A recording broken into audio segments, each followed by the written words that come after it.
Good morning, everyone. Start this again. For announcements this morning, we had birthdays with Becky and Jan. Always a couple every week. Family to pray for is Art and Rhea. Remember them. I haven't seen either of them for a while, so I have no idea if there's anything pressing for them, but remember to pray for them. Announcements.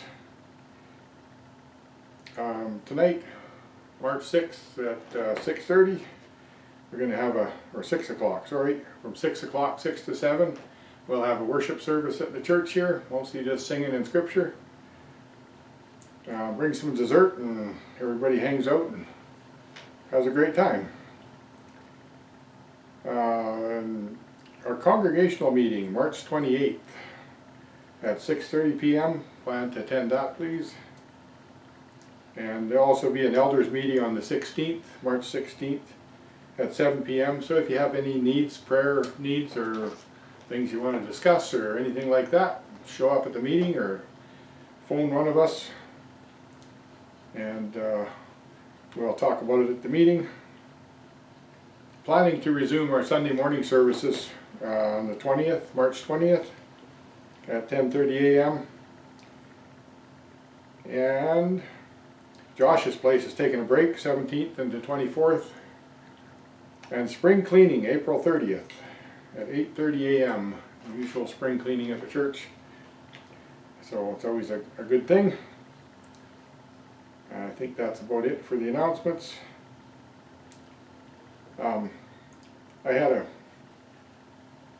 Been reading in Judges the last few days, and I come across something that I thought was kind of funny, but it's talking about the birth of Samson. And it says, "Again the Israelites did evil in the eyes of the Lord, so the Lord delivered them into the hands of the Philistines for 40 years.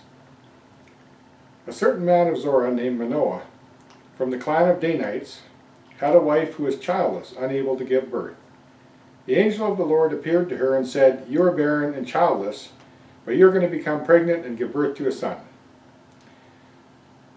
So what I thought was kind of strange about this whole thing, so this angel of the Lord appears and she says it's a man of God. How she knows that, I have no idea. But they have faith that whatever this guy says is going to happen. At least Manoah seems to imply that. If you go through the whole thing, it doesn't really say anything other than that they say he's a man of God. But if you get down to verse 21, I believe it is, they ask, "What's your name so that we may honor you when your word comes true?" So he believes his word's going to come true. And the angel replies, "Why do you ask my name? It is beyond understanding." So then Manoah takes a young goat and a grain offering and sacrifices it on a rock. It says, "To the Lord." And then the Lord did an amazing thing while Manoah and his wife watched. As the flame blazed up from the altar toward heaven, the angel of the Lord ascended in the flame. Then Manoah and his wife fell with their faces to the ground. When the angel of the Lord did not show himself again to Manoah and his wife, Manoah realized that it was an angel of the Lord. Okay, this is it. This is the point. Manoah realizes this is an angel of the Lord. So what in the world was he doing offering a sacrifice to this thing in the first place? If somebody comes along and claims to be a representative of God, you're supposed to assess first that it is actually from God. And Jesus warned us about false Christs and false prophets and all kinds of things.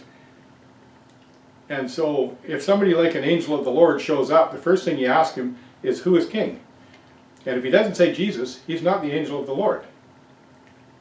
God had just spent the last 200 years trying to teach them not to worship idols. Don't worship idols. And Manoah is quite happy to offer a sacrifice and give, worship to whoever this guy was for no reason that I can see anyway. Anyway, I just thought it was a strange little thing in that Judges 13. It's kind of worth a read again just to see how he deals with that. I find it strange that he just willy-nilly accepts this guy who claims to be an angel of the Lord. I don't know if the guy even claimed to be an angel of the Lord. He just showed up and told Manoah's wife that she was going to have a child, and they went from there. But I kind of thought they maybe should be a little more certain of what they're doing before they start worshiping. So anyway, hope you have a good morning.